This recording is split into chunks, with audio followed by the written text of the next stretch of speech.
Can I point out something? Right. I want to say that when I was working in the movies, that we didn't have such a high profile sense of the comic books. Right. I would say that the first true comic book that was done well would have to be Batman. I thought you were going to say Fantastic Four. No, Roger Corman. well, I was getting to that.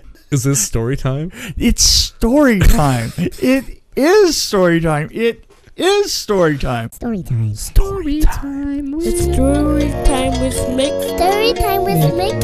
Story time with Mick. Story time with Mick. Story time with Mick. I did that Fantastic Four in '92, and it was so that Constantine could retain the rights. Right, yeah. And we had no money at all. I mean, we were just there to retain the rights. Right, yeah. So we had to make a workable movie of the Fantastic Four to retain the rights.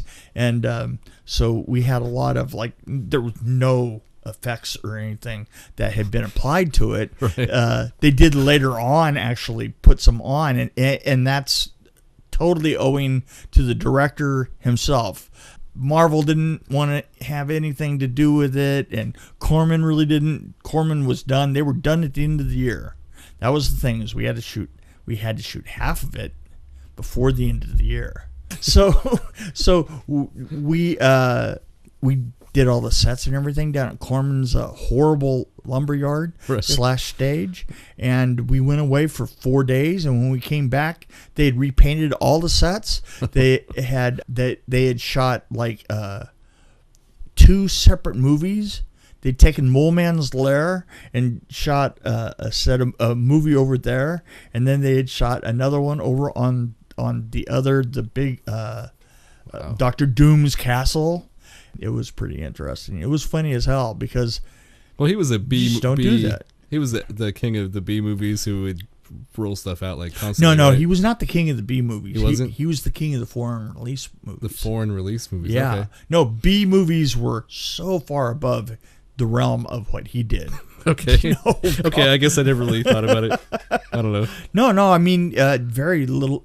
Very, very little of his low stuff. budget, very low budget. Well, every once in a while he would have a film that would come back from foreign distribution and be, released on the tail end with a little American, straight to video when video first came out. And all those were just individual. No, his thing was he would make a film for, like $50,000 and it would all be lip sync. Right. I guess I need to see more of his movies. I've only seen a few. Probably. There's no reason to. I absolutely. I like Carnosaur. I kind of like. Yeah, Carnosaur. I remember that one. Yeah. Yeah, Carnosaur 1, 2, 3, 4. How many? It'd be interesting to see how many he went to. Yeah. Well, I like the Godzilla movies, and that's kind of similar in a way. Well, low budget, a lot of bad dubbing. Here's an interesting little story. We would see people's resumes come across my desk, and if you look at a resume, and you would see like within 1 year they had done maybe 20 movies, between 10 and 20 movies, and you would look there and you would know right. that they had done that was all done with Corman. Right. Because nobody else could do that, or would want to do that, or should do that. I mean, but you would see that. You would see. I mean, it's not like anybody worked there for 5 years or anything like that. That was unheard of. But you put in 1 year, and you did 20 films. And then you would look at somebody's resume. They'd have 20 films, and then the next year they would do like 3 or maybe 4. And you would say, well, this is the year that you quit. You quit working over at Roger's place, huh? Yeah. Right. So, I mean, the very thought, the scary thought of going in and doing a film with a 4 to 6 day schedule. Right. That's crazy. Whoa. Yeah. Yeah. It's like, pretty no, nuts. just one take for everything, I guess. Well, yeah, but it actually, there is kind of an odd secret to it, to doing it well, but you're not likely to be doing it all that well when you're at Corman's. So yeah, it's interesting. You see how they actually come up with those films. I've not seen very many of them.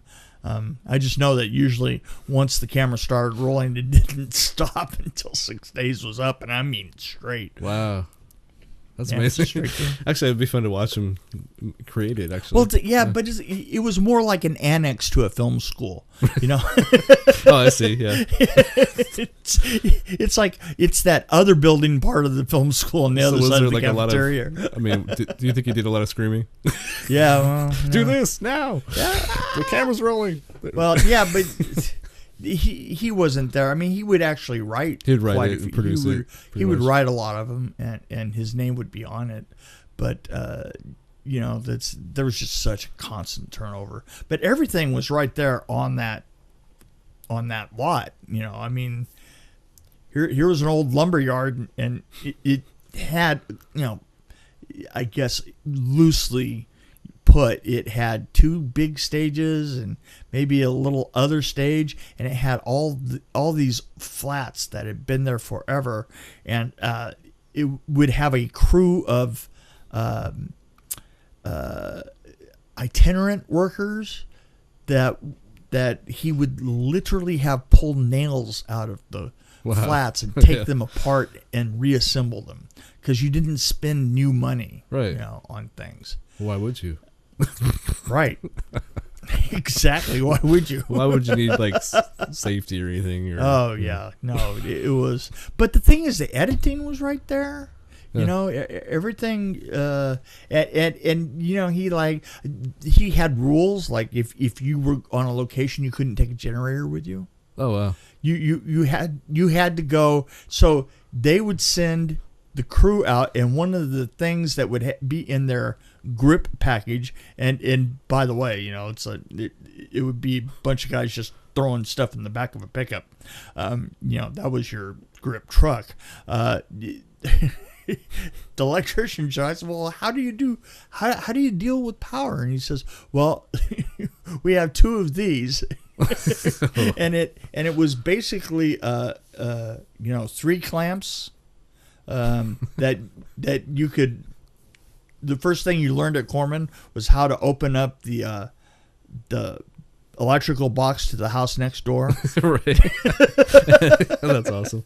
And take and so you'd see the electricians would just be over there and stealing power off of the house next door, and that's because it would take all 3 houses in a row in order to actually light, you know, the 3 antique lights that they actually had. Jeez.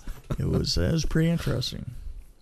I think I actually told you the story about turning the camera over for the Yes, yeah, you yeah, did. you know, that's Yeah, that's pretty awesome. yeah, you had to know that stuff, you know.